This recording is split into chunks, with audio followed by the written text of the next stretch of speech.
How can we make karate more effective? So a lot of the criticism that karate receives is that it is impractical in a real situation or a real fight. So I'm going to go over a few ways that you can make your karate more effective in a real situation, okay? Now, whether that means real situation in terms of self-defense or in terms of fighting in kind of a sport arena, like maybe MMA or something. But I'm going to give you a few ways in which you can change your karate approach to make it a more competitive martial art. So the first thing we could do is increase the frequency we are sparring, and also to change the way we're sparring.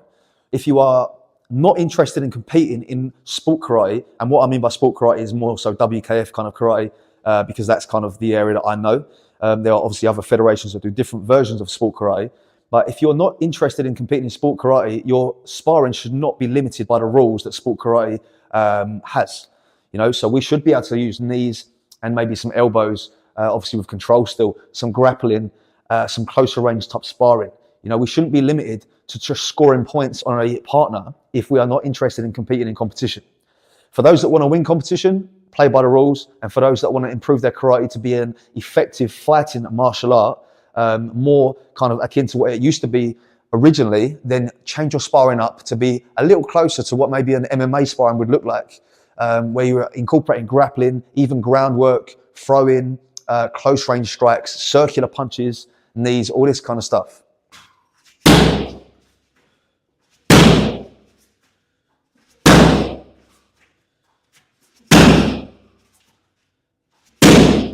The next way that we can make our karate more effective is to do a lot more pad work. If you look at martial arts that are heavily focused on full contact sparring, they do a hell of a lot more pad work than a lot of karate dojos do. I mean, some dojos do no pad work at all, you know, no impact work at all. It's all up in the lines, punch in the air, kata, without any actual impact work. And I've always said to my students and to people that I teach that the quickest way to learn how to deliver a technique properly and efficiently is to hit a target, you know, hit the punch bag, the heavy bag, the kick shields, focus mitts, all this kind of stuff to understand correctly your timing, your distancing, how it feels to land a strike, the correct alignment in your hand position. You know, you very quickly learn if your hand is off alignment when you're punching a bag, because it will buckle and you'll learn immediately not to do that again. It's also good for conditioning the hands, feet, knees, elbows, everything for landing on an actual target, because there's only so much we can do by punching in the thin air. The next way that we can improve our effectiveness of our karate is to, when we are adapting or when we're looking into kata application, to stop doing it against karate techniques. You know, it's very common to see one of the partners stepping back with a gidan and making an oizuki and delivering the application against attacks that are karate based. How many times do you see someone outside of the dojo step in and make an oizuki punch? It doesn't happen, okay? So if we want to make our karate more effective and have a trained response to some of these movements that we will be maybe exposed to in either a sort of a heavier sparring situation, like I said, in MMA, or in maybe a street situation in terms of self-defense, we need to train against those kind of techniques. You know, people throwing big overhand punches, grabbing each other and sending knees in, this kind of stuff, you know? So when you take your kata apart, don't think of it as a karate versus karate technique. Think of it as a karate versus a untrained or an aggressive fighting technique from outside of karate. The final point I'm going to do that can help to make your karate more effective is to watch real fights. You know, this can be in, again, MMA, UFC kind of things. See how fights actually happen.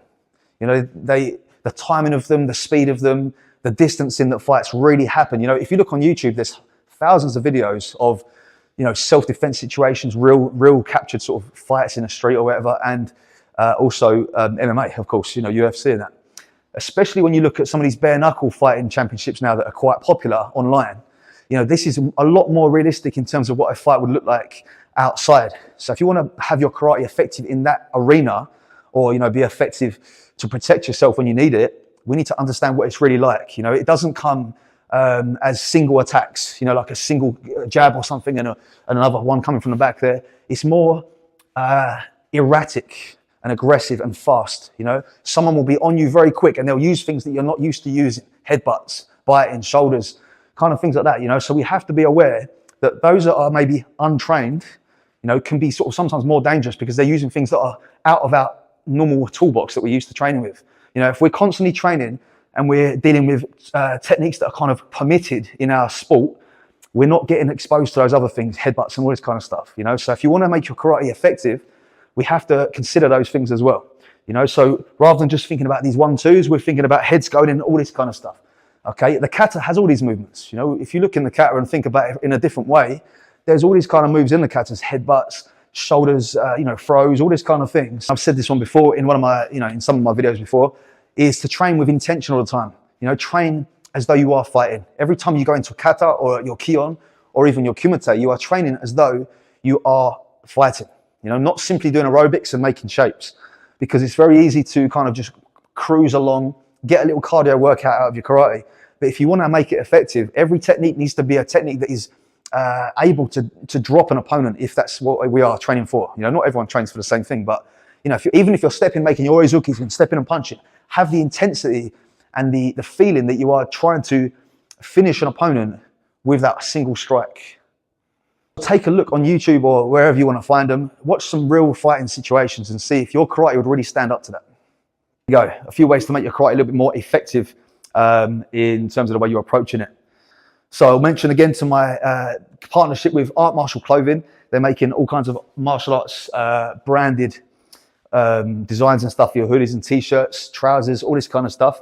I'll leave a link in the description of this video and you can check it out. I'll also put a discount code for you to get 20% off. So check that one out. Don't forget to subscribe to the channel if you have not done already, and I'll see you next time.